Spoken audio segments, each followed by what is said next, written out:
And sir, one more thing before we close out. I know you were talking about a letter that you had that kind of talked about some of the leadership principles that we really learn in the military and really make military leaders excel.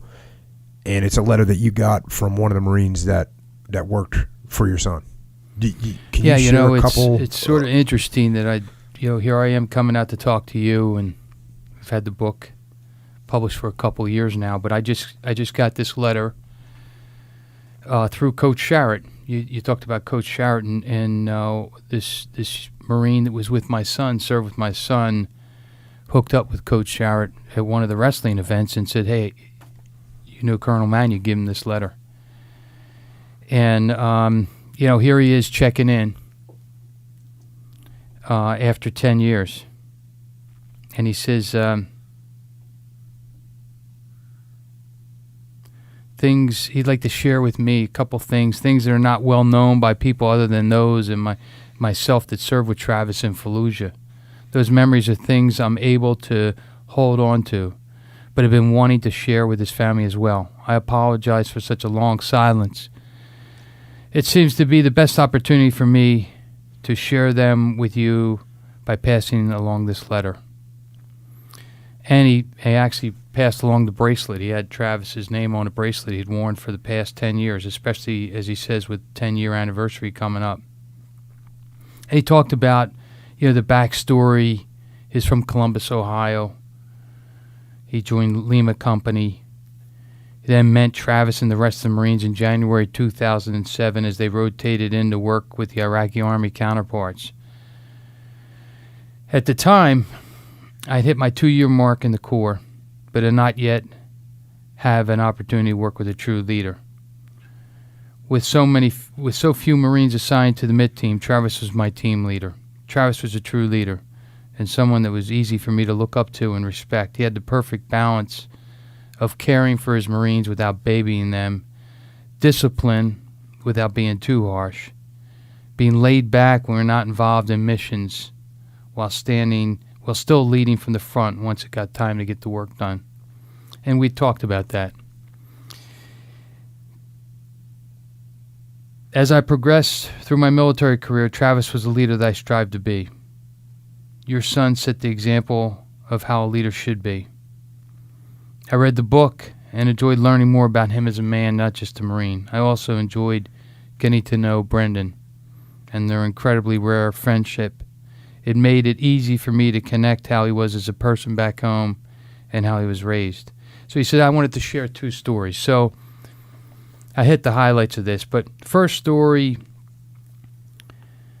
he found kind of humorous, and you talked about Travis having a sense of humor. So here you go. It's February.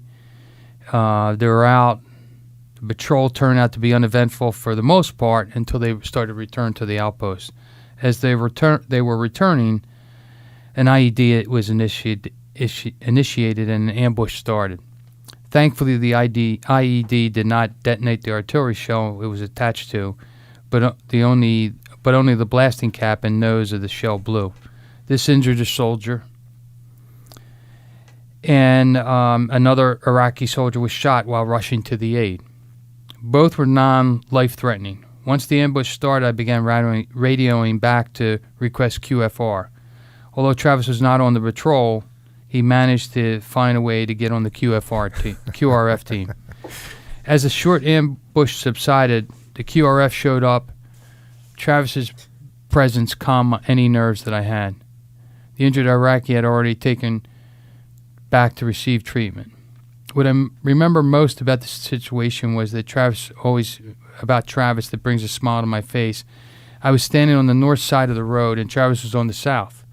I remember he began to cross the road in a jog just as an Iraqi soldier let out a burst from his AK to the east to stop a vehicle from approaching. As soon as the burst went off, Travis tripped across the road, doing a barrel roll and coming back to his feet with his helmet pushed back on his head. As soon as he reached me on the north side of the road, he said, "Is everybody okay over here?" I replied, "Yes, sir. Everyone is okay." "Are you okay, sir?"